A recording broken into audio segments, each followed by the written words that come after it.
Mulai saja. Assalamualaikum warahmatullahi wabarakatuh. Selamat pagi. Waalaikumsalam warahmatullahi Waalaikumsalam warahmatullahi wabarakatuh. wabarakatuh. Selamat pagi, Pak. Pagi. Hari ini kita masuk pertemuan ketiga ya, tentang model IRD. IRD itu kepanjangan dari Entity Relationship Diagram.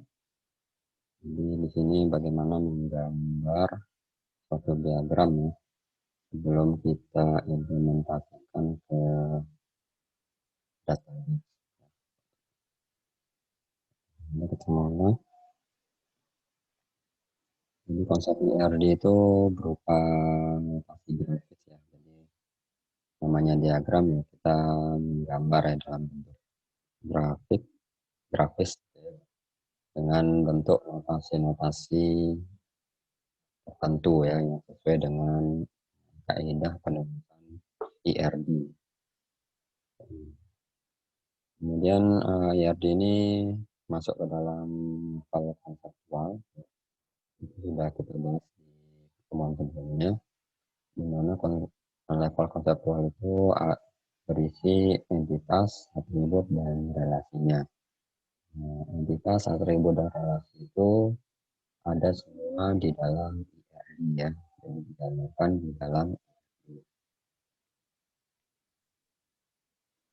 Di IRD sini kita gambarkan dalam bentuk struktur data atau kita sebut dengan atributnya ya, atribut dari entitas, dan ada istilah relasi yang berarti hubungan antar data tersebut, hubungan antar entitas. Ini perlu dijawab kalau kita membuat IRD, ada beberapa pertanyaan yang harus memiliki jawaban kalau kita membuat IRD ya. Misalnya di sini data apa yang diperlukan, misalnya data apa yang diperlukan itu ya termasuk dengan atributnya ya. Misalnya kita ingin mencari tentang tabel mahasiswa ya. Mahasiswa, kira-kira data apa yang diperlukan untuk mahasiswa, itu bisa dilihat di IRD. Yang pertama misalnya contohnya NIM mahasiswa gitu ya, nama mahasiswa, alamatnya, prodi gitu ya. Jadi mungkin disesuaikan dengan kebutuhan nanti sistem yang kalian buat pada depannya. Jadi kebutuhan datanya seperti apa gitu ya. Jadi nggak mesti semua data itu dimasukkan, jadi ya seperlunya saja dan penting saja. Kemudian bagaimana data yang satu berhubungan dengan yang lainnya, jadi ada relasi antar entitas gitu ya, yang berisi data-data tersebut. Misalnya tadi data tentang mahasiswa dengan data tentang dosen gitu ya. Jadi mahasiswa dengan dosen ini hubungannya apa gitu ya, bisa terlihat di dalam IRD. Dua pertanyaan ini ya wajib bisa dijawab ya, pada saat kita membaca suatu IRD. Kemudian ada entitas. Jadi entitas itu bisa berupa objek dunia nyata gitu ya. Jadi yang berupa bisa fisik, bisa kita lihat secara langsung, itu bisa kita jadikan sebagai entitas, seperti rumah, manusia, kendaraan, peralatan, atau bisa berupa konsep juga ya. Misalnya pekerjaan, perusahaan, tentangnya, kasus, gitu. Jadi ya mesti fisik saja ya. Objek itu bisa berupa konsep juga yang kasat mata gitu. Kemudian di sini entitas itu harus memiliki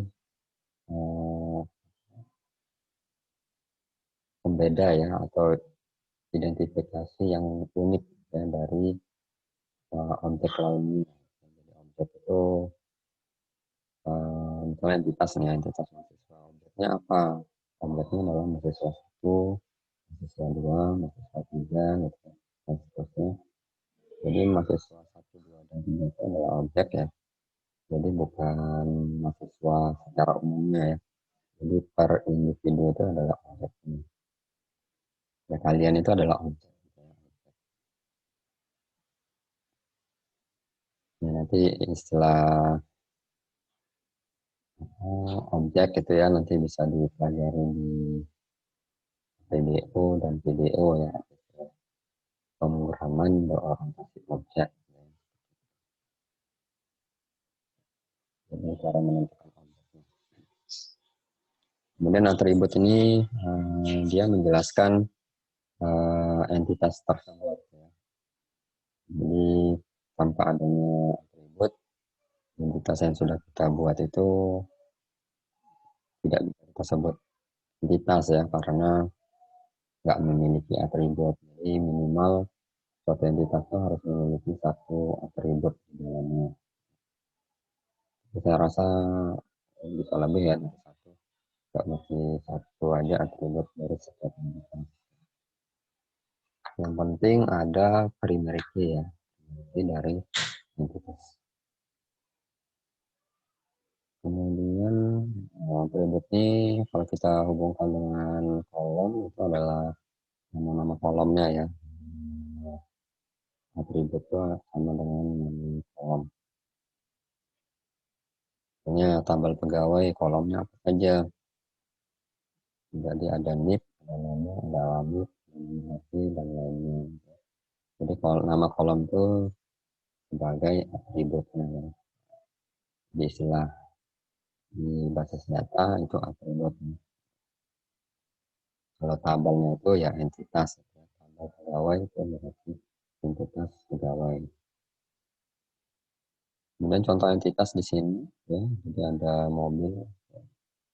Yang jelas pertama itu harus ada primary key ya untuk menentukan atributnya.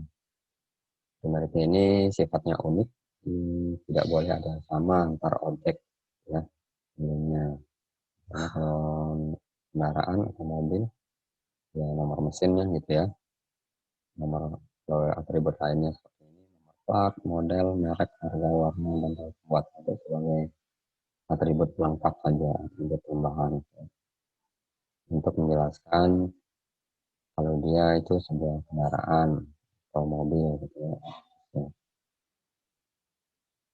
Kemudian sini ada entitas manusia ya.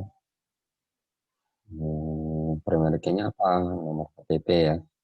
Nah, namanya boleh terserah kalian, nggak mesti nomor KTP, pakai NIK, pakai kode misalnya, atau ID yang mana-mana itu ya. Bebas, jadi pengenalan atribut bebas. Ya. Yang lainnya nama, alamat, kelahiran, status, nomor HP, dan foto ya. Sebagai pelengkap saja. Kemudian, nah ini notasinya ya yang kita gunakan dalam menggambar. Jadi ada hubungan entitas, hubungan kotak, atribut, elips ya. Gitu. Secara umum seperti inilah notasinya. Dan ditambah dengan ada diamond ini untuk relasinya ya. Relasi antar entitasnya, antar kotak-kotak ini. Ada hubungan antar kotak ini ya minimal kan dua ya.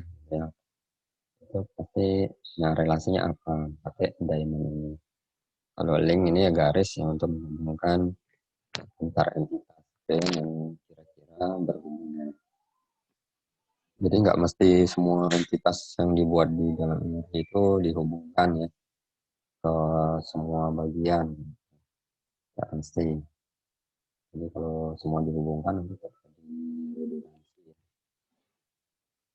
Jadi ada data yang sama bisa diakses. Jadi akan terjadi data yang sama yang bisa diakses di beberapa tabel. Jadi sebaiknya dihindari kalau dihubungkan kemana-mana gitu ya. Kemudian, nah, contoh gambar entitas ya ini aja sederhana ya gambar kotak di dalamnya nama entitasnya gitu. Kemudian atribut sama juga di simbol notasinya elips ya. Jadi ada garis ada link gitu ya untuk menghubungkan kalau atribut warna item, ukuran item, deskripsi item itu mempunyai link atau garis ya, ke entitas item. Jadi dimiliki oleh entitas item. Kemudian relasi. Nah, relasi kan tadi ada diamond ya. Diamond ini. Jadi nama relasi di dalamnya ya. Biasanya berupa kata kerja gitu, mengikuti. Gitu. Kalau kita baca di sini mahasiswa mengikuti kuliah ya, dan baca. Jadi kalau membaca apa itu, misalnya di sini antar dua entitas ya. Jadi harus dibaca bolak-balik gitu ya, bolak-balik itu maksudnya mahasiswa ke kuliah, kemudian kuliah ke mahasiswa gitu, gimana relasi. Jadi itu mesti dibaca.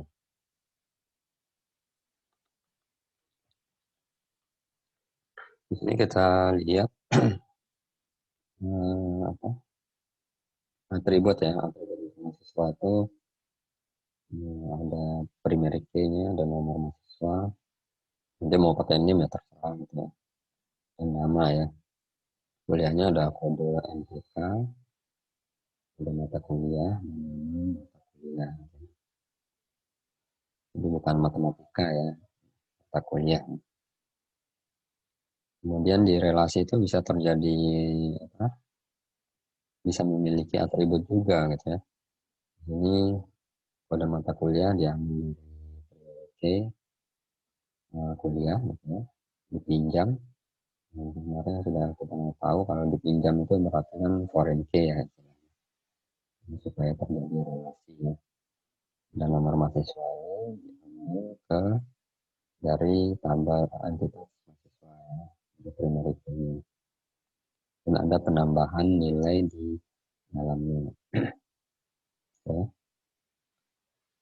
Maka sudah nonton video kenapa nilai ini disimpan di atribut relasi, kira-kira kenapa? Yang kita jelaskan. Kok nggak di mahasiswa, kok nggak di entitas kuliah itu ya, atribut nilainya disimpan. Di sini disimpan di atribut apa, atribut nilai disimpan di relasinya.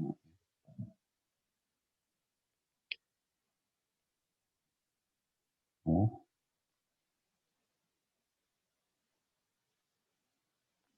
Selanjutnya kita lihat tabelnya. Kita lihat tabel yang terbentuk itu ada 3 ya. Ada tabel mahasiswa. Nah, ini mungkin atributnya lebih ya, bisa disesuaikan aja. NIM, nama, alamat. Tadi kan mahasiswanya nomor mahasiswa ya, pakai ini. Ini nomor mahasiswa dan nama ya. Alamatnya nggak ada. Tapi ya intinya dia akan membentuk 3 tabel ya. Tabel mahasiswa, tabel mata kuliah, dan tabel relasinya ya. Nama tabel relasi boleh bebas ya. Boleh. Kalau di sini tabel nilai, mau pakai nama yang lain boleh juga. Misalnya tabel mengikuti gitu ya, boleh juga, nggak masalah namanya ya. Yes. Jadi ada 3 tabel, tabel mahasiswa, tabel mengikuti, dan tabel kuliah.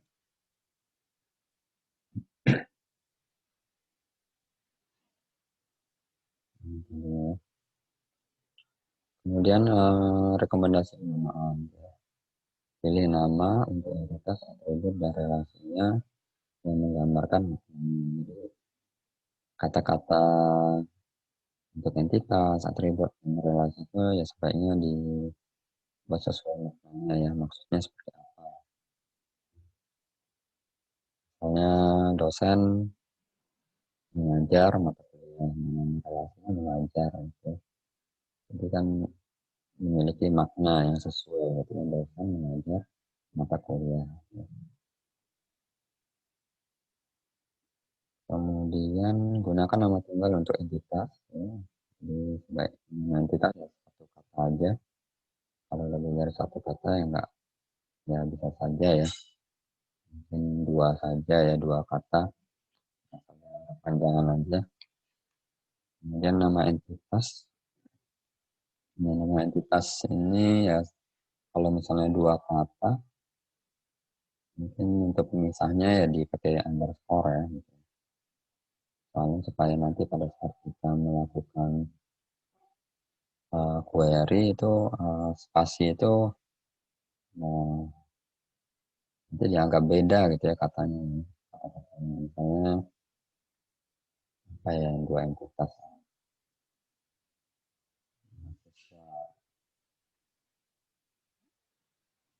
Siswa Indram gitu ya, Indram. Siswa Indram. Boleh pakai underscore, siswa underscore Indram gitu. Atau disambung aja siswa Indram gitu. Ada spasi. U-nya huruf besar. Ini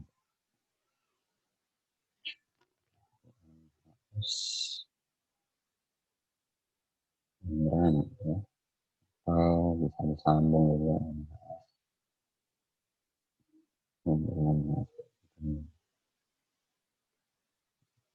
Sebaiknya di yang ada spasi itu pakai underscore ya.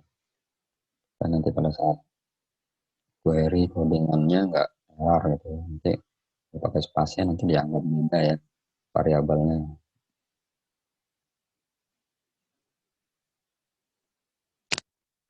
Kemudian nama entitas cenderung menggunakan kata benda. Nama relasinya cenderung menggunakan kata kerja.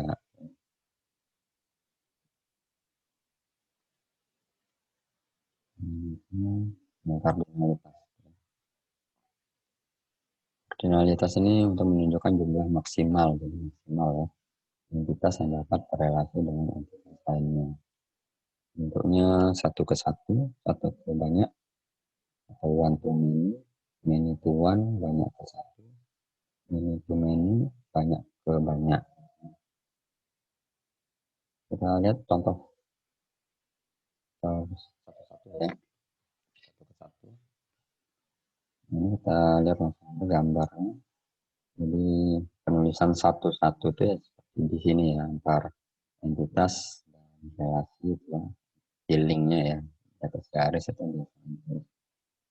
Ini kita baca, jadi seperti saya bilang tadi, bacanya bolak-balik.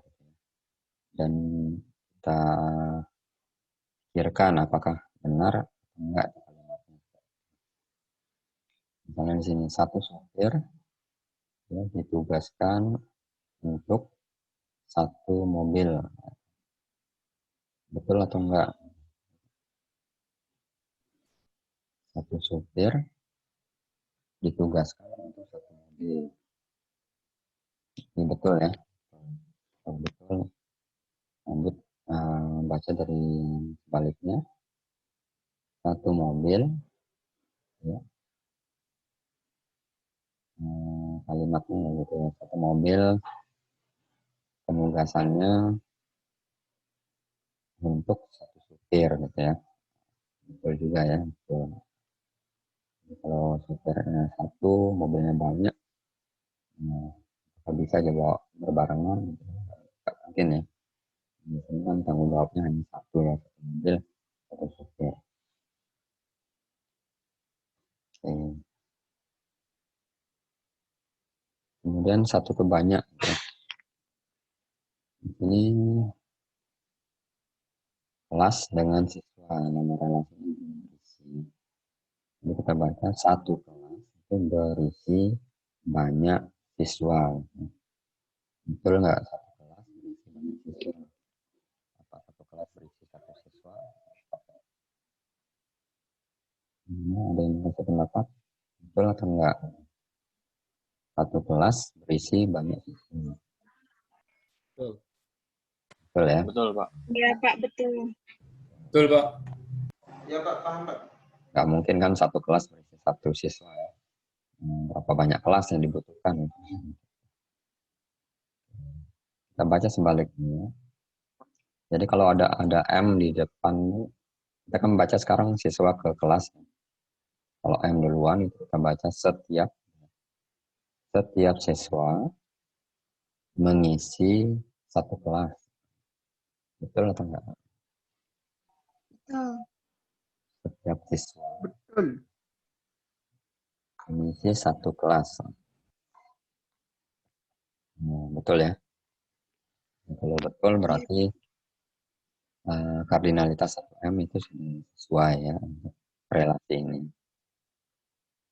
Jadi misalnya salah satu aja nggak betul, ya otomatis ya harus diubah gitu kardinalitasnya. Jadi harus sesuai dengan logika dan kondisi kasusnya seperti apa gitu ya.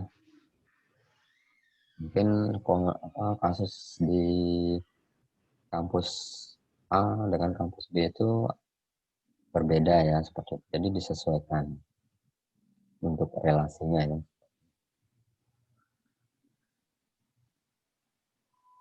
Kemudian yang ketiga itu banyak ke satu. Di sini siswa dengan jurusan ya.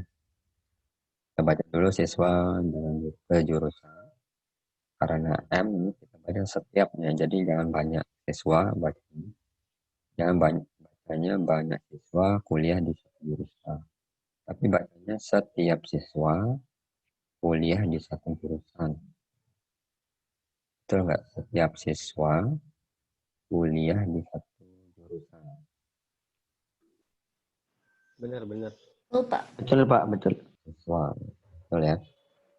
Jadi betul kita baca sebaliknya. Jurusan ke siswa. Kalau satu ya satu, tetap baca satu jurusan. Ya. Kuliah. Tepatnya mengkuliahkan gitu ya.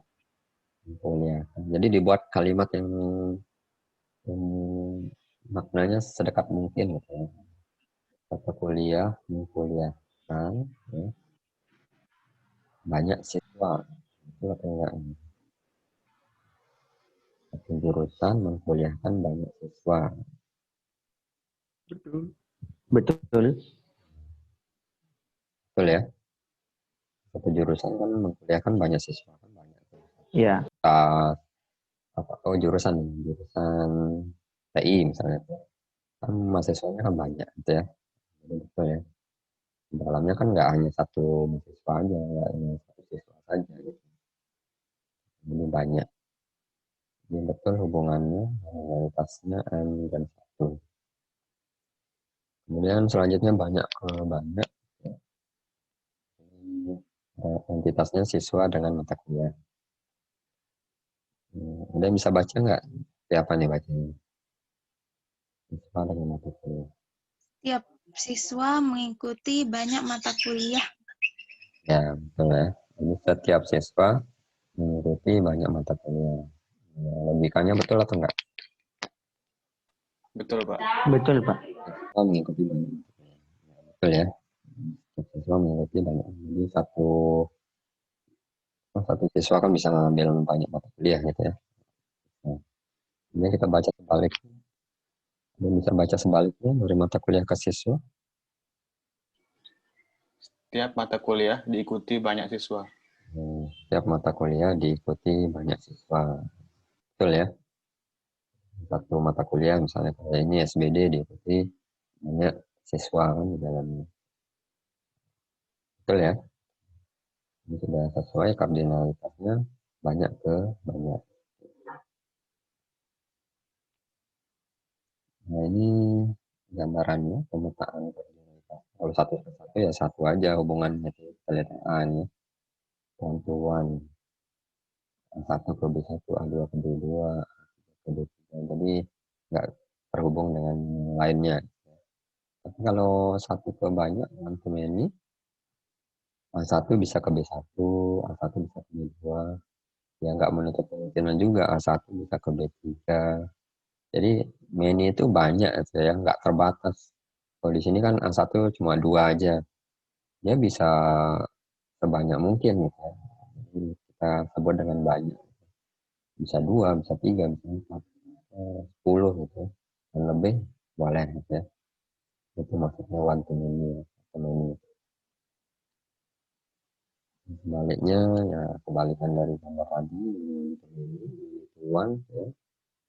Ini A1-nya bisa ke B1, A2 ke B2, A3 juga bisa ke B1 gitu ya. Ini kan contoh aja gambarnya. Jadi di lapangan ya, saat implementasinya bisa lebih dari seperti ini ya gambar ini kan. Nggak mesti 10 bisa juga ke B1. 10A atau bisa ke B1. Kalau many to many, nah ini semua berhubungan, A1 ke B1, A1 ke B2, bisa juga A1 ke B3, B3 ke A2, jadi bebas jadi mana saja ya, kalau banyak kembali. Oke, kita coba nih uji pemahaman kardinalitas, relasi antar entitas orang tua dan entitas mahasiswa pada SBD akademik. Nah, kira-kira gimana gambarannya gimana? Gambar. Kalau saya biasanya kalau di kelas nih saya suruh maju. Kalau ini gimana? Enggak di pakai coret.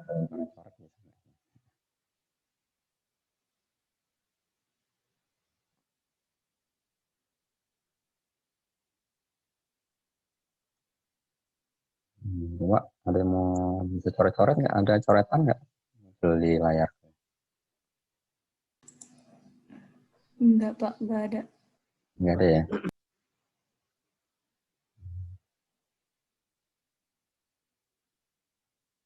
Mau gambar pensil? Nggak ada ya, nggak muncul ya?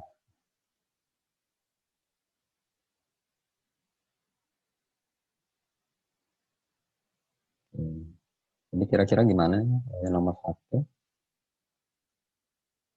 relasi antar entitas orang tua dan entitas mahasiswa. Jadi ada 2 ya, entitas gambarnya.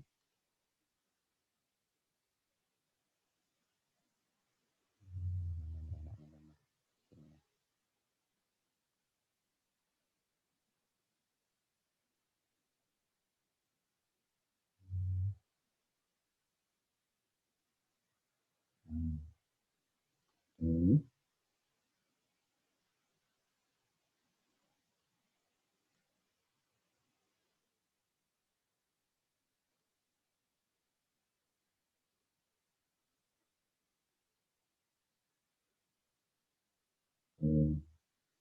Ini dari garis.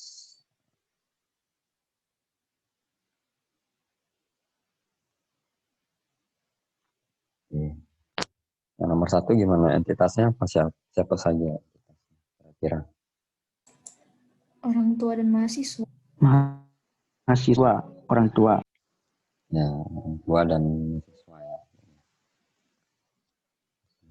Orang tua, ya.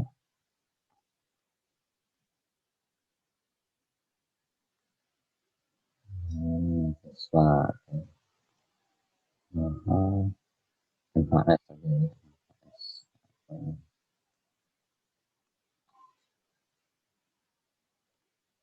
Nah, untuk kardinalitasnya gimana?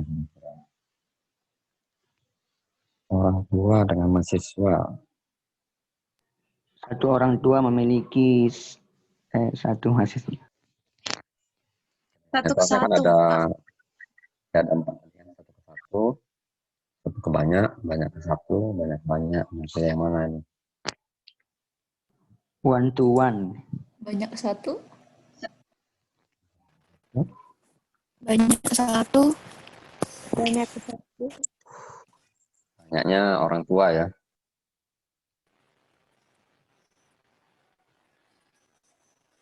Gimana? Bisa aja anaknya banyak. Iya. Kirain gitu ya. Ini berhubungan dengan data gitu ya. Kalau 1 ke 1 gimana? Coba kita baca 1. Kita tulis ini satu ya. Satu.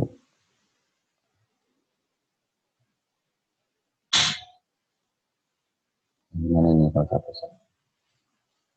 Bacanya gimana? Ada yang bisa baca? Satu orang tua memiliki satu mahasiswa. Betul atau enggak?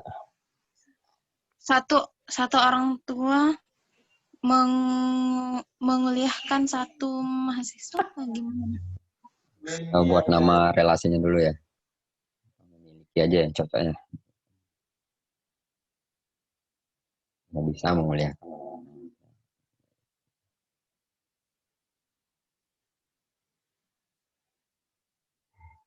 Gimana? Satu orang tua Memiliki satu mahasiswa. Satu orang tua memiliki satu anak mahasiswa. memiliki satu anak mahasiswa. Betul atau enggak? Kurang tepat, Pak. Menurut saya, setiap orang tua memiliki satu anak mahasiswa gitu, Pak. Setiap orang tua jadi banyak satu. Bisa jadi. Masa banyak orang tuanya terus anaknya cuma satu? Banyak orang tua gitu gimana? Jangan lupa dibaca sebaliknya ya. Oh, Jadi kan banyak ya. Nah, M ya gitu ya. Banyak tuh ya. Bisa M bisa N mana-mana ya. Ini kan yang banyak M ke satu ya. Setiap orang tua memiliki satu mahasiswa. Betul nggak? Betul yang gitunya, Pak. Pas baliknya salah. Yang satu mahasiswa dimiliki banyak orang tua. Nggak Salah. salah ya.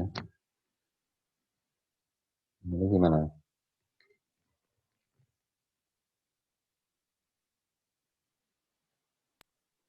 Di M ke satu udah salah ya. M ke satu. Nah itu ada 3. Ini 1 ke 1 gimana? Udah betul nggak? 1 ke 1. kataku banyak kayaknya nih Pak. Nah, baik, kita tulisnya 1 ke banyak. M ya.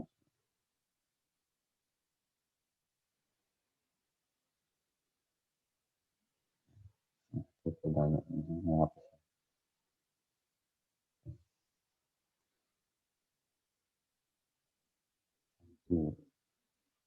Ini ya, 1 ke banyak ya.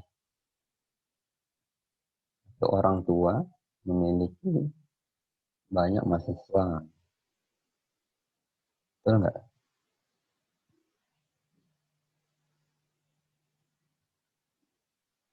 Gimana, betul atau enggak? Satu orang tua memiliki banyak mahasiswa. Betul kan? Betul ya? Iya. Iya, Pak. Kita baca sebaliknya gimana bacanya? Mahasiswa ke orang tua. Masing-masing mahasiswa memiliki satu orang tua.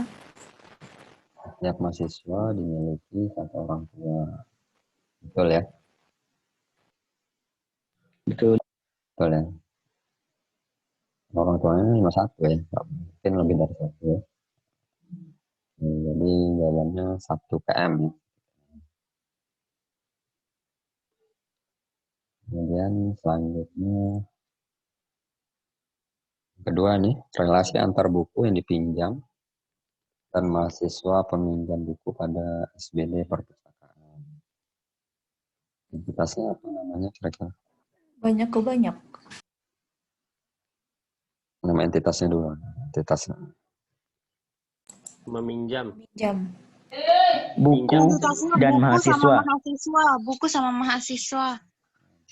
Dua ya. Ya. Seperti gambarkan di atas ya.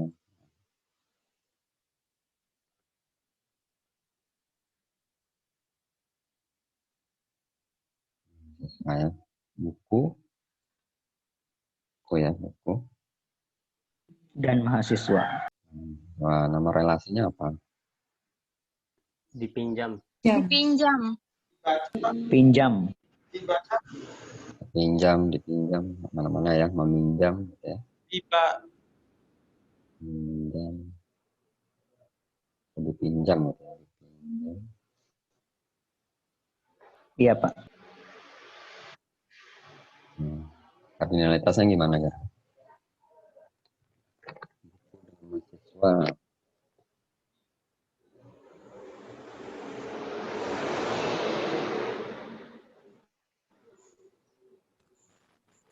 Ya kayaknya banyak ke banyak, Pak.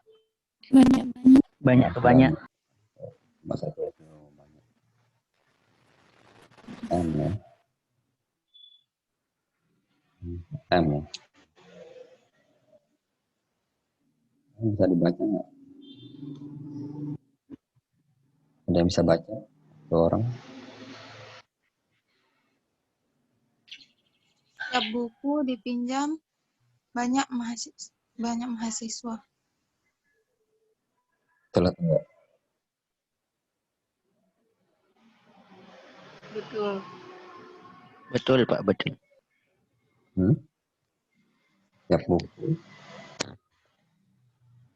Setiap buku dipinjam banyak mahasiswa. Gimana?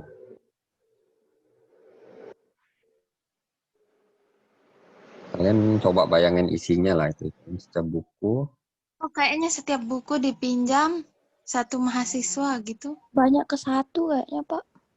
hanya ke satu. Kita tampung dulu ya. Satu. Banyak satu.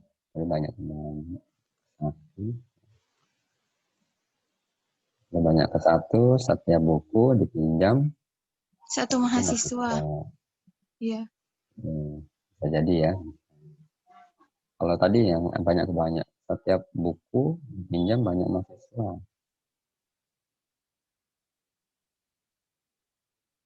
Betul atau salah? Kurang tepat di mahasiswanya berarti, Pak.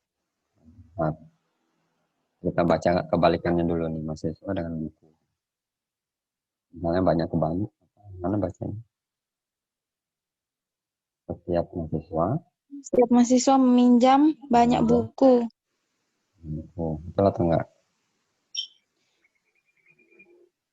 Kalau dibalik kayak begini agak tepat, tapi pas dibaca dari setiap buku dipinjam banyak mahasiswanya kurang tepat apa ya, gimana? Mana ada yang lain berpendapat?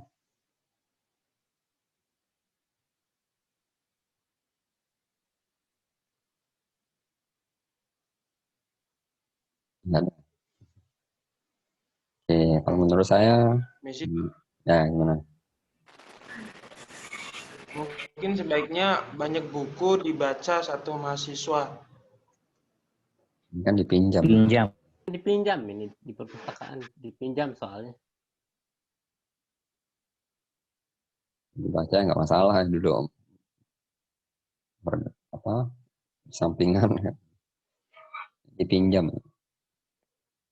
Jadi nama mahasiswa itu kan yang dicatat pada satu pinjaman itu.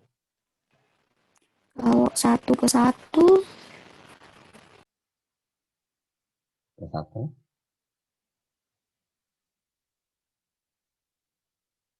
ke satu buku dipinjam satu mahasiswa. satu mahasiswa. Kebalikannya satu mahasiswa meminjam satu buku. Buku. Jadi dibatasi mahasiswanya hanya boleh meminjam satu buku. Kalau mau punya buku yang lain, balikin dulu buku yang sebelumnya. Itu nggak logis.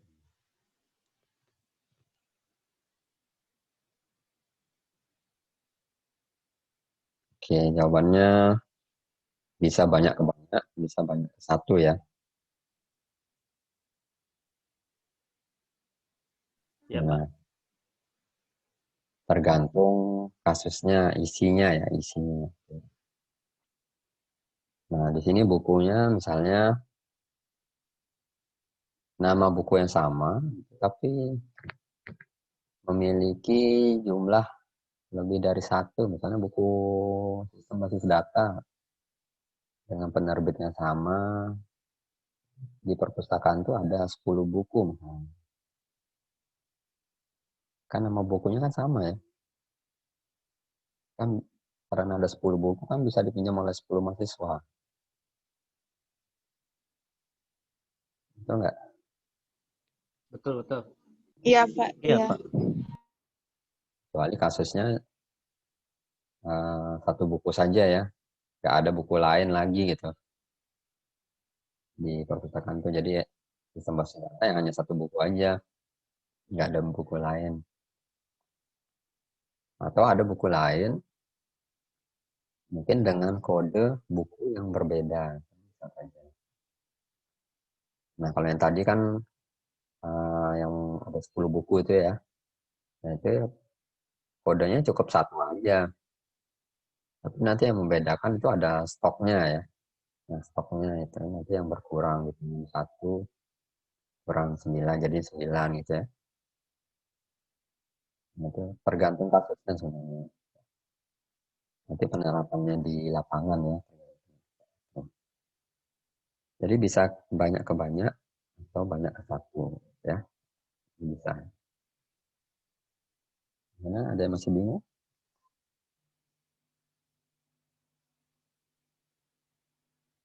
Kita lanjut ya. Ngerti Pak, ngerti. Iya Pak. Jadi sesuaikan sama. Jadi kalian membayangkannya itu sama isi-isinya ya, isi tabel itu seperti apa, datanya seperti apa. Ya. Supaya bisa terbentuk relasi atau kardinalitas. Nah, kalau ini gimana? Entitasnya suami dan istri. Entitasnya suami sama istri. Tersiapa sih ya?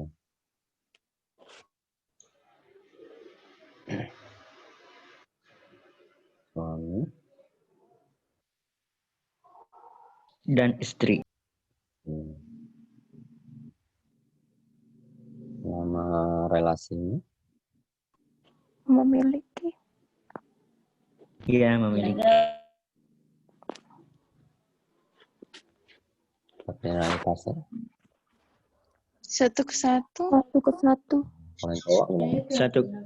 Satu ke Banyak. banyak. Kami gimana? Satu ke Itu banyak. banyak. Beda pendapat. Satu ke satu. Ewen. Satu ke banyak. Satu ke banyak. Gimana? Satu ke satu. Satu ke satu Satu atau ke satu ke satu, banyak, Pak. Pak. Satu ke satu aja. Bisa one to many. Satu ke satu. Tuh ya, saya tulis dulu. Katanya Ari Ripki, one to many, Pak. Oh, one, two. Boleh, Pak. Oh, Udah boleh, astaga.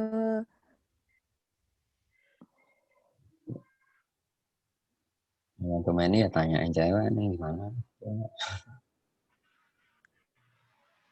Satu ke satu. Dia ada Iya, Pak. satu ke banyak. Mau yang mana? Satu ke satu. Satu ke satu. Satu ke bang. Mana-mana kan sama aja bisa itu. Mana-mana ya. Bisa.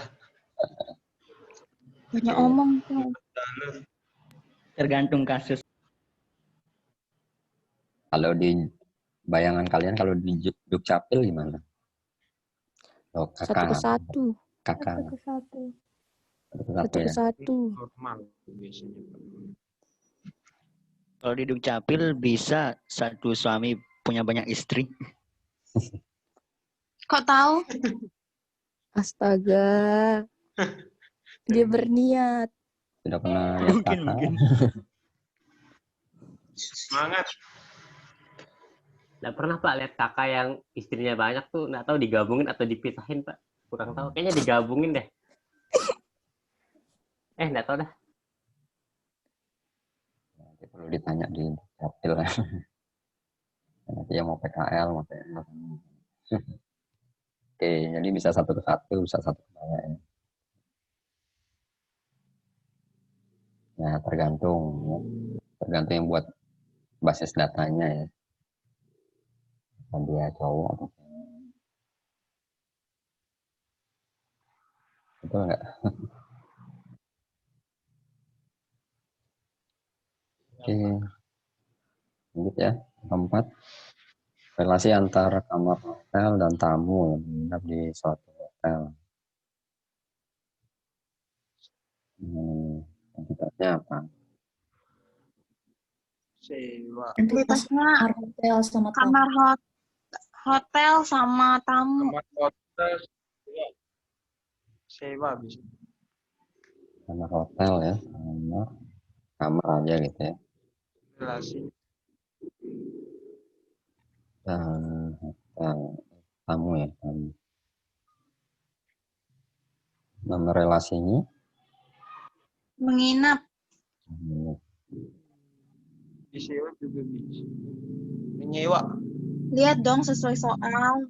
Biar kalimatnya aja soalnya. Antara kamar hotel. Gimana kardinalitasnya?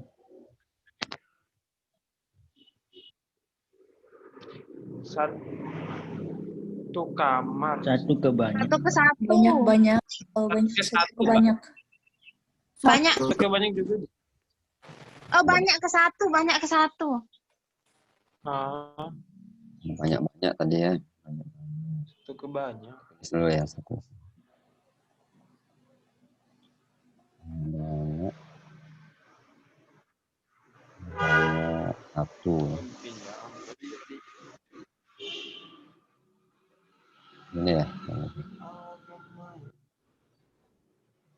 Kita dibaca dulu nih banyak ke banyak. Nah, baca.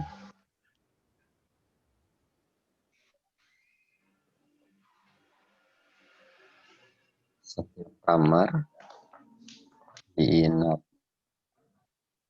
diinapi gitu ya, banyak tamu. Betul atau enggak? Kurang tepat kayaknya, Pak. Setiap kamar diinapi Kamar. banyak tamu. Nah, Tidak kalau menurut saya. bisa atau enggak? Ya, Bisa, Pak. bisa aja, Pak. Bisa. Oke, bisa ya. Kalau baca sebaliknya, yang banyak-banyak ya. Setiap tamu menginap di banyak kamar. Nggak bisa, Pak. Bisa. Gimana? Gimana cara dia bagi badannya? Kan setiap tamu, bukan satu tamu. Setiap tamu menginap di banyak kamar.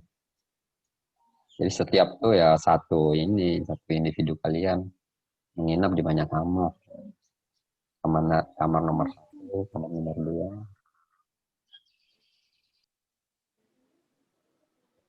Bisa atau enggak? Enggak. Nggak bisa. Kayaknya. Bisa kayaknya. Nggak bisa, Pak. Bisa. Bisa. Coba yang M1 ini baca.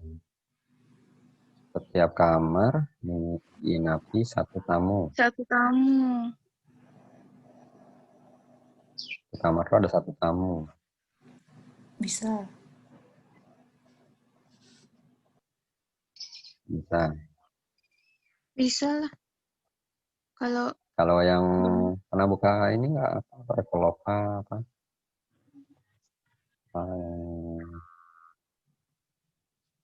Jual apa? Secara online. Nah, ada tulisan kan satu kamar garis miring 2 tamu kan gitu. Iya, Iya, kayak gitu. 2 atau 4. Ya, ada 2 tempat. Ini kan maksudnya kan satu kamar bisa diisi 2 orang atau 4 orang kan. Kan gitu. Berarti banyak. Iya. Berarti banyak. Satu kamar banyak tamu. Berarti satu ke banyak apa gimana? Kalau satu ke banyak coba. Ini satu ke banyak.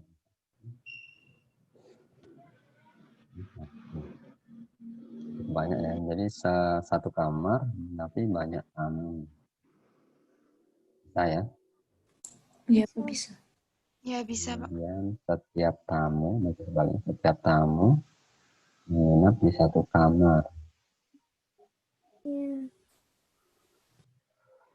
Benar. Betul atau enggak? Setiap tamu menginap di banyak kamar. Iya. Betul Pak, betul. Yang mana yang cocok jadi?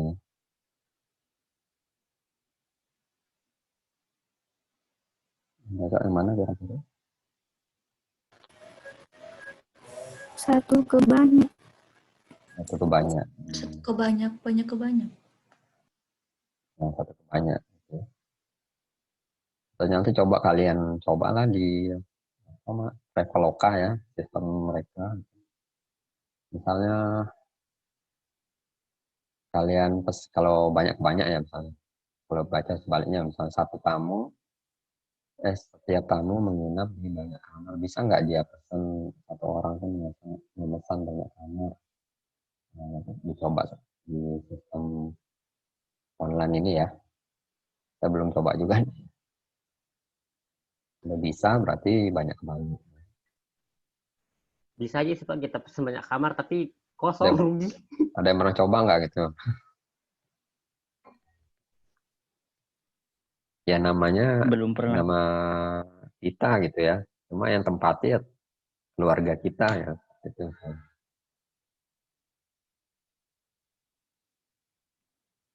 Coba aja nanti ya, coba. Tapi untuk saat ini ya 1 km dulu ya, 1 km. Nanti ya kalau sistemnya bisa banyak ke banyak, oke berarti banyak ke banyak. Jadi sebenarnya tergantung kasus ya. Bisa saja kita setting banyak ke banyak gitu ya. Jadi di aplikasi itu kita misalnya saya ingin memesan banyak kamar untuk keluarga saya gitu ya. Jadi saya nggak perlu isi biodata untuk setiap kamar sama keluarga saya yang berbeda gitu ya. Cukup dengan satu nomor kita bisa memesan banyak kamar. Bisa nggak gitu di sistem ini?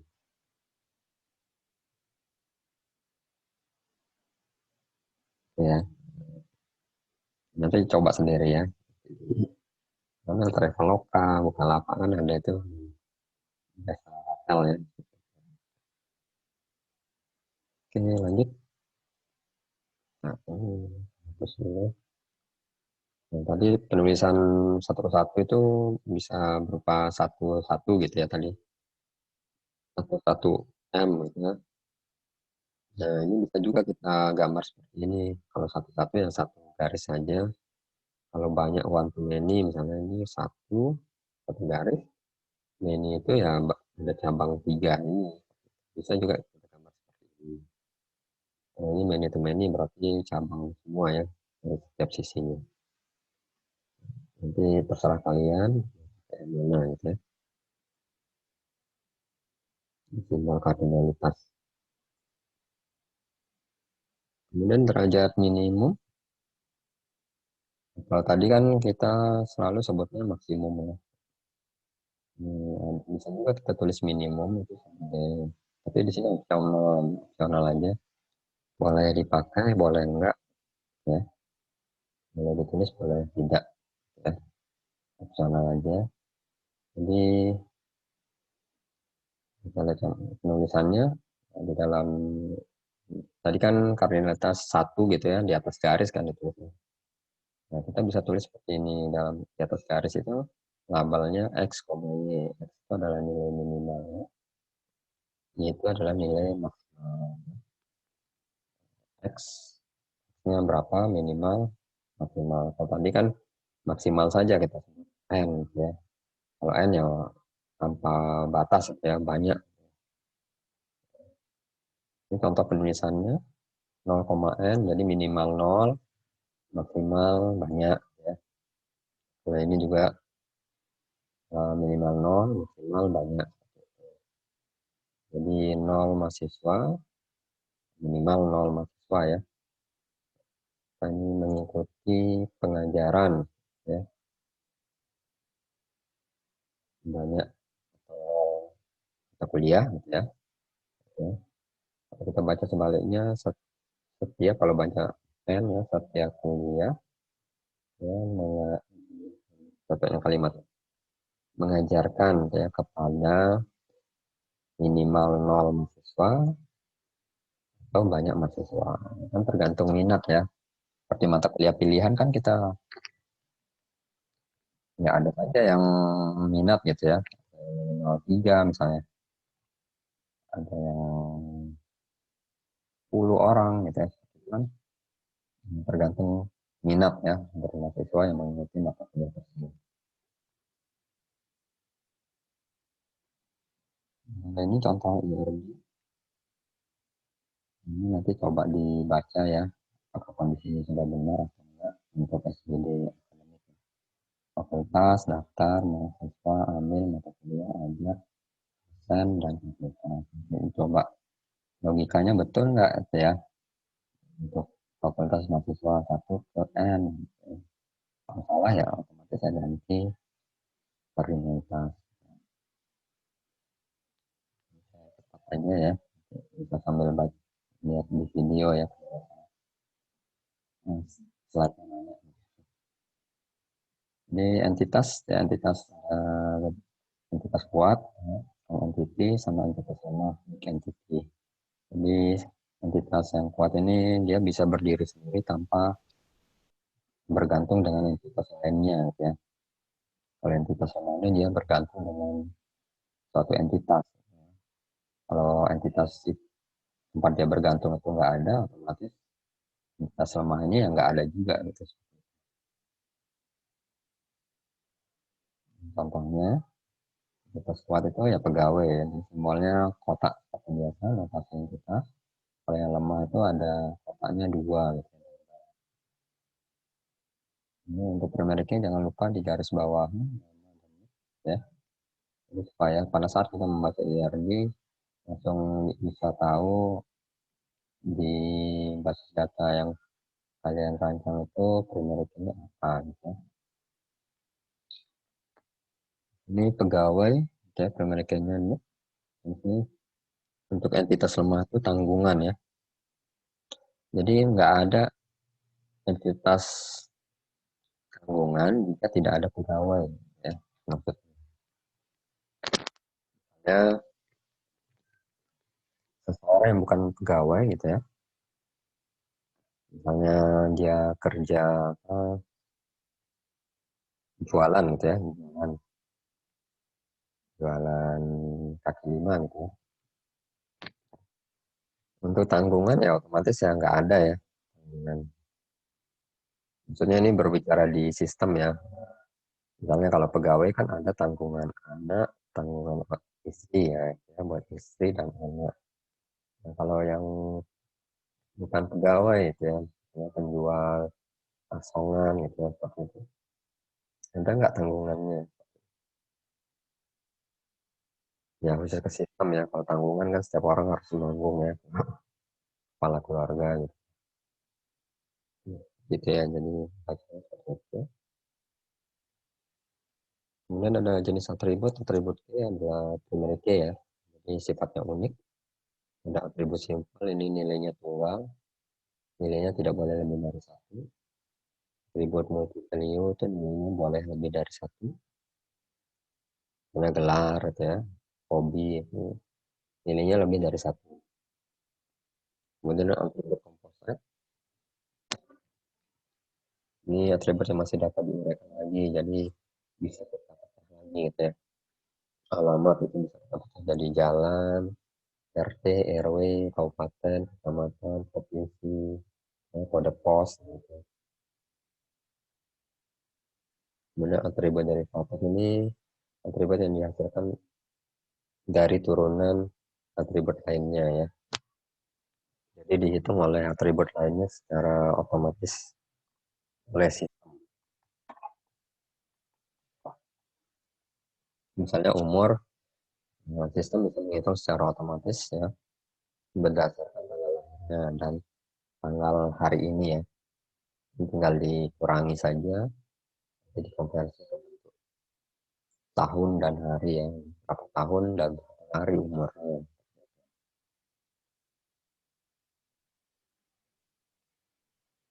atribut K ya. Seperti saya bilang tadi jangan lupa pakai garis bawah ya. Setiap atribut K atau primary K, pegawai, anti pegawai yang garis bawah gitu ya. Untuk yang lainnya adalah atribut lengkap saja untuk menjelaskan entitas pegawai atau ruangan tersebut.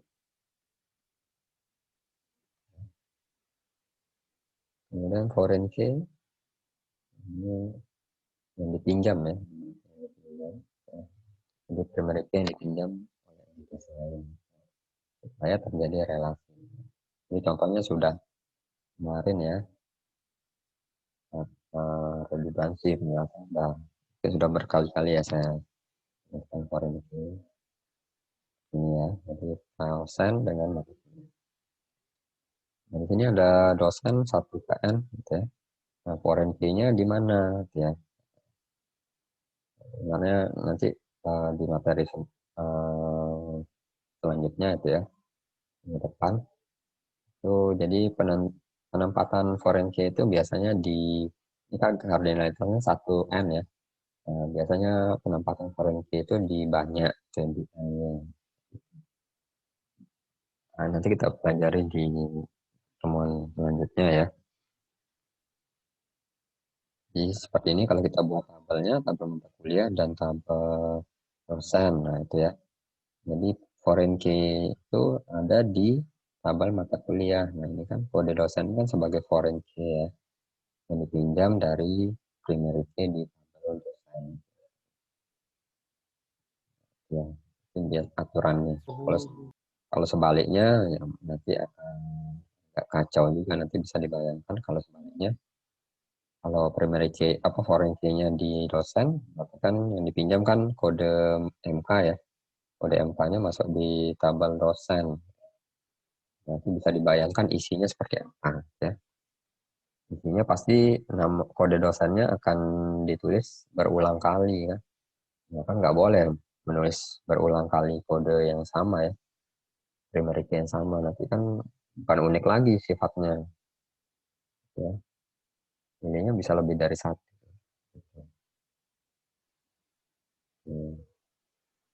TK kita singkat dari primary key, TK foreign key. Atribut simpel ya sesuai dengan namanya tadi, nilainya tunggal ya, nama, harga, kualitas itu nilainya 1. Ya, nama saya Albert ya. Apa saya punya nama lain? Dan biasanya kan nggak ada ya. Harga juga ya, harga, kualitas. Ya nilainya kan 1 ya. Atribut multiple ini nilainya banyak ya. Biasanya mutasinya ini elip double gitu ya. Tetap aja ya 10. Kemudian atribut composite ya. Jadi nama bisa kita pecah lagi. Nama itu nama depan, nama belakang, gitu ya. Ya tergantung nanti aplikasi yang kalian buat. Ya. Kalau di aplikasi itu yang kalian buat itu biodatanya formnya ya di dalam form nama langsung hanya 1 aja. Kalian boleh menulis nama lengkap. Ya kan kadang-kadang ada yang mengisi form itu dipisah ya. Nama depannya apa, nama tengahnya apa, nama belakangnya apa. Ini tergantung aplikasi yang dibuat. Kalau nggak mau dipecah, ya pasti kan nanti di form inputan untuk di aplikasinya ya hanya nama saja gitu ya. Kemudian atribut derivatif itu jadi dihitung dari atribut lainnya, misalnya tanggal lahir, umur. Jadi logikanya kan tanggal sekarang dikurangi tanggal lahir kan ketemu umurnya berapa kan gitu. Jadi biar sistem aja begitu. Jadi nggak perlu kita update setiap hari, berubah setiap hari. Capek juga kalau kita update setiap hari gitu ya. Nanti biar otomatis dihitung oleh sistem. Ini lengkapannya untuk notasi ER diagram ya. Kemudian ada derajat relasional gitu, relationship manusia menikah dengan manusia seperti ini. Atau dibuat juga garis dari diamond yang belakang ini balik ke manusia gitu. Satu ke satu, nah, tergantung tadi ya, satu ke satu, satu ke banyak gitu. Kemudian bentuk yang kedua adalah binary, seperti bentuk yang kita lihat sebelumnya. Jadi ada dua entitas dihubungkan oleh relasi. Pegawai memiliki kendaraan. Gitu. Jadi kardinalitasnya coba dipikirkan. Ini datanya di bawah. Kemudian ternary, ya ada 3 bagian ini, bisa juga dibuat seperti ini ya, di ada ternary. Jadi pegawai pada kota tertentu gitu ya, bekerja atau mengerjakan, misalnya tergantung kardinalitasnya, mengerjakan banyak proyek atau satu proyek. Jadi tergantung kardinalitasnya. Pegawai pada kota tertentu mempunyai satu proyek.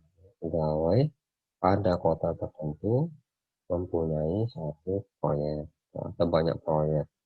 Mana-mana ya, tergantung kardinalitas.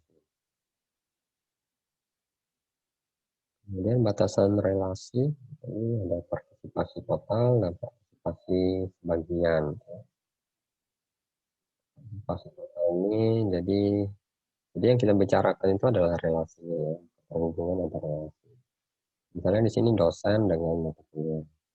Jadi dosen itu memiliki kebergantungan dengan mata kuliah. Jadi kalau dosen nggak mengajar, apa disebut dosen atau enggak? Ya.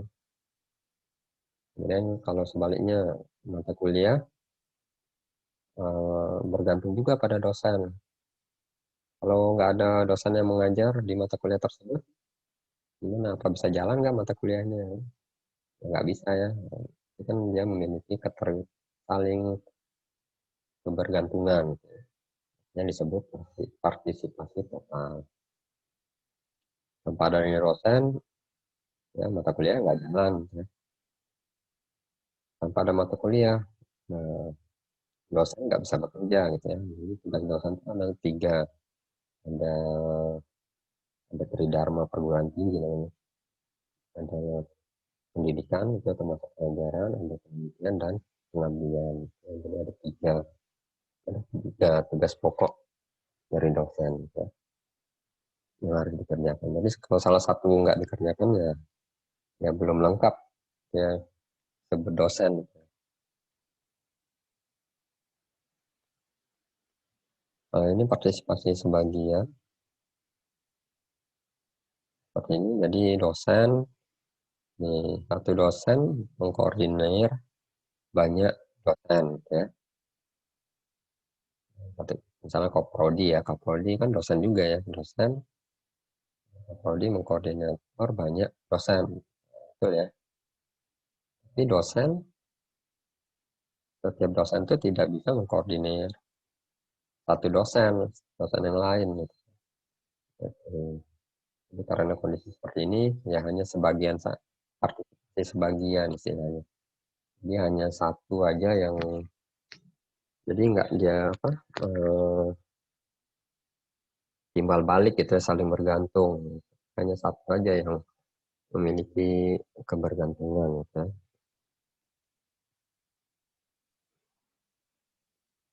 Kemudian di sini ada istilah atau penambahan fitur IR diagram ya. Ada istilah supertype untuk yang sifatnya umum dan subtype untuk yang khusus.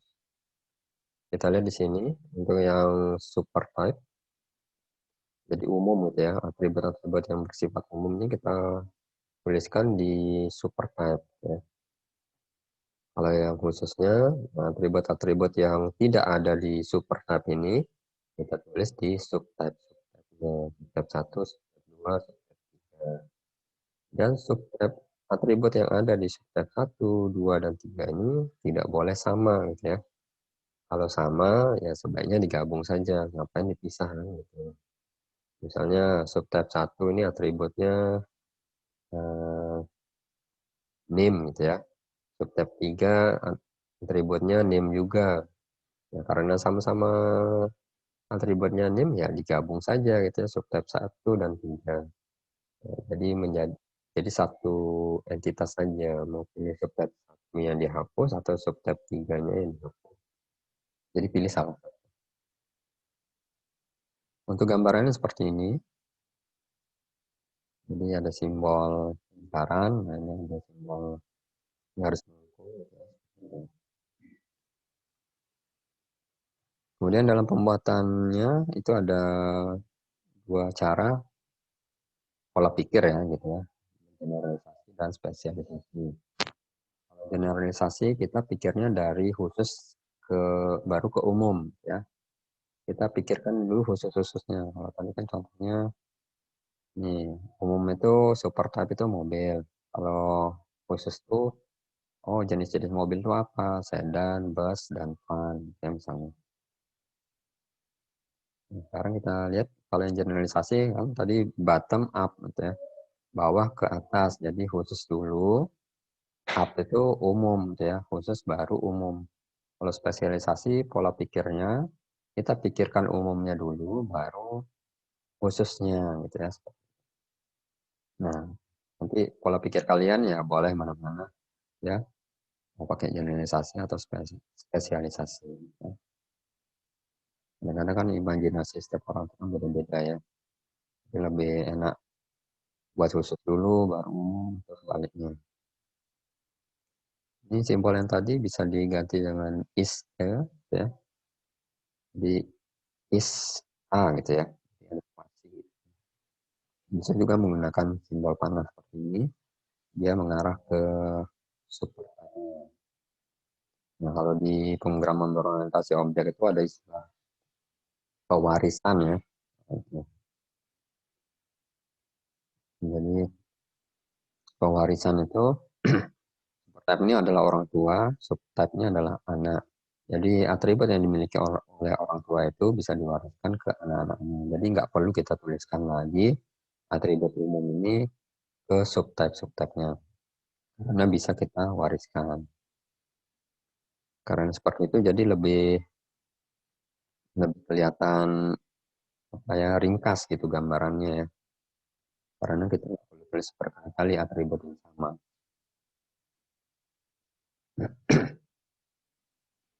Ini contohnya kalau pola pikir generalisasi, kita memikirkan khususnya dulu ya. Misalnya di sini adalah mobil, ada truk, dan motor. Kemudian kita tentukan atribut-atributnya ya, atribut-atributnya. Mobil, motor, truk. Nah, yang membedakan itu, nah ini ada yang dicetak. Ini itu beda dengan entitas lainnya ya. Itu. Kalau yang putih ini yang sama. Jadi kalau yang sama ini nanti akan menjadi atribut umum tuh ya, atribut umum di sini ya. Untuk yang beda tadi yang cetak hitam akan masuk di sini. Subtype-nya, atribut dari subtype. Ini ya. Kalau kita gambarkan lebih ringkas seperti ini ya.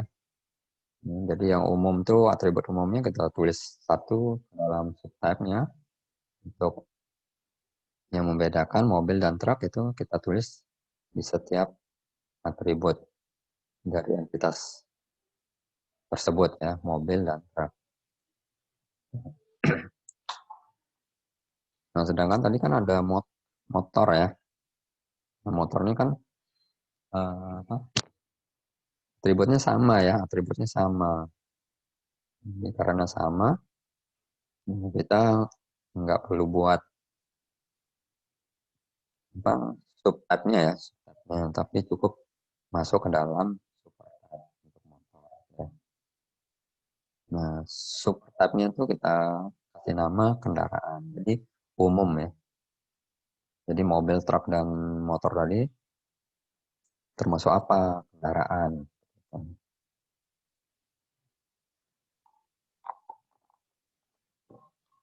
Kemudian ini contoh yang lain, generalisasi. Jadi kita pikirnya dari bawah dulu. Mahasiswa itu ada mahasiswa D3 dan mahasiswa S1. Mahasiswa D3 dan S1 itu kalau umumnya apa? Mahasiswa gitu ya. Baru kita tulis name dan atribut lainnya. Nanti tinggal dipikirkan atribut mahasiswa D3 itu yang beda dengan S1 itu apa, nah ditulis ya. Ini kalau yang spesialisasi ya. Spesialisasi kita tentukan umumnya dulu gitu ya, umumnya dulu. Misalnya di sini umumnya adalah suku cadang. Kita tulis atributnya gitu ya. Baru kita tentukan subtype-nya, khususnya suku cadang buatan sendiri dan suku cadang dibeli.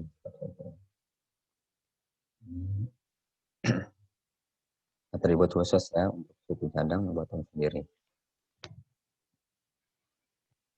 Kemudian suku cadang dibeli itu memiliki relasi dengan entitas lain, pemasok. Ya. Jadi banyak ke banyak. Simbolnya banyak ke banyak. Di mana relasinya memiliki atribut harga per unit. Ya. Ini juga spesialisasi. Nah, kita pikirkan dulu tuh ya dosen dulu ya, umumnya dulu. Baru kita pikirkan dosen itu ada dosen tetap, ada dosen tidak tetap. Baru kita buat atribut-atributnya. Kita lihat di sini atribut dari dosen tetap dan dosen tidak tetap itu tidak ada yang sama gitu ya. Jadi untuk atribut umum yang kode dosen, nomor HP, alamat, nama, tanggal lahir, tanggal gajian itu bisa diwariskan ke dosen tetap dan dosen tidak tetap. Jadi dosen tidak tetap itu memiliki atribut 1, 2, 3, 4, 5, 6, 7. Kalau dosen tetap memiliki atribut 1, 2, 3, 4, 5, 6, 7, 8, 9. Ya, jadi lebih ringkas gambar IRD. Kemudian agregasi. Kita lihat contohnya aja ya. Jadi agregasi ini sebagai syarat ya, syarat. Nah, ini kita baca. Jadi yang dikotain itu agregasi ya. Jadi mahasiswa itu harus mengikuti atau mempelajari mata kuliah dulu ya. Baru bisa mengikuti praktikum. Jadi nggak boleh mahasiswa itu tidak mengikuti mata kuliah, tapi dia boleh mengikuti praktikum. Nah, itu salah ya. Seperti SBD misalnya. Ikut dulu mata kuliah SPD, baru bisa ikut praktikum. Jadi nggak bisa ikut praktikum SBD saja, tapi teorinya nggak ikut, nggak bisa. Ini salah. Jadi yang kotak ini perlu didahulukan dulu, baru dihubungkan dengan entitas yang dihubungkan ke kotak. Ya. Jadi mahasiswa mempelajari mata kuliah dulu, baru bisa mengikuti banyak praktikum. Itu ya cara bacanya. Ini banyak. Dan alat bantu IRD itu banyak sebenarnya ya. Selain ini ada Visio, Erwin. Nanti bisa coba-coba cari di internet ya. Juga software UML itu ya. Coba cari software UML itu banyak. Yang biasa APBO ya, sistem orientasi objek. Dia bisa juga gambar di dalamnya. Banyak aplikasi UML gitu ya, yang ada yang berbayar, ada yang gratis ya. Tapi gratis cukup sih saya rasa untuk fitur yang disediakan. Selanjutnya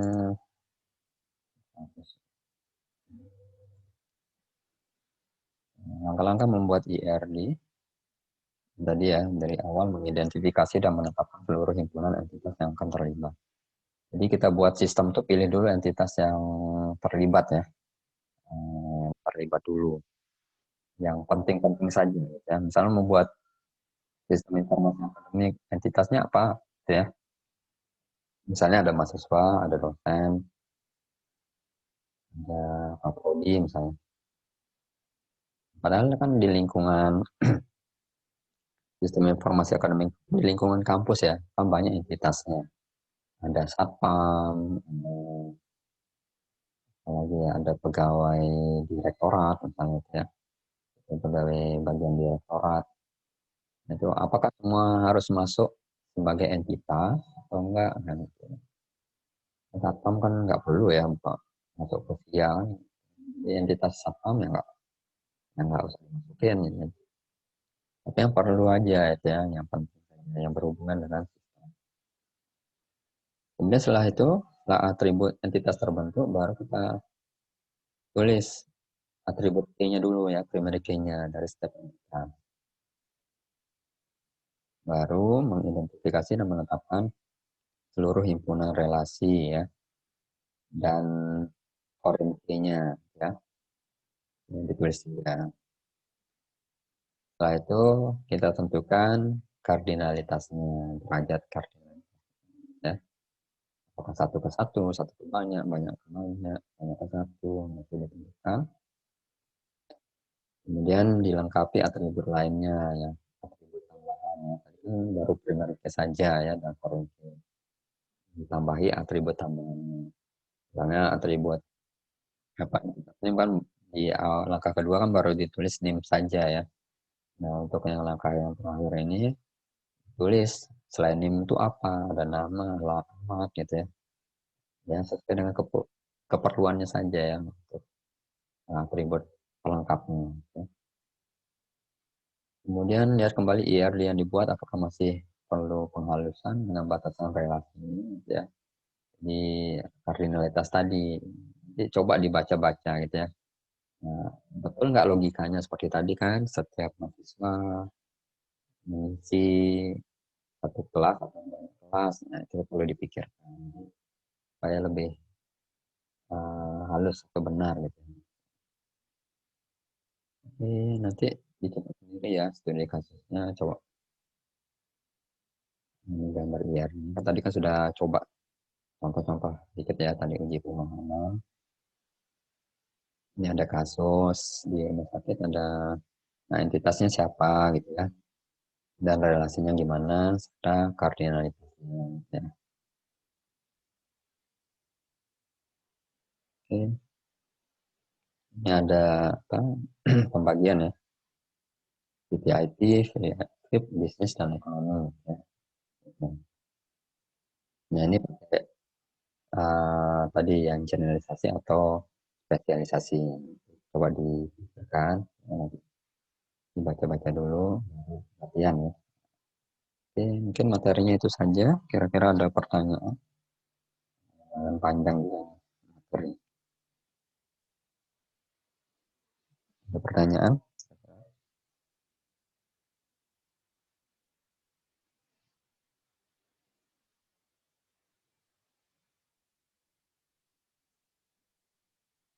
Nggak ada, kalau nggak ada saya cukup pastiin ya. Takutnya ada dosen lain lagi di akun ini. Kalau gitu terima kasih. Assalamualaikum warahmatullahi wabarakatuh. Selamat siang. Waalaikumsalam warahmatullahi wabarakatuh. Terima kasih, Pak. Ya, sama-sama. Pagi, Pak. Terima kasih, Pak. Makasih, Pak. Terima kasih, Pak. Makasih, Pak. Ya, sama-sama.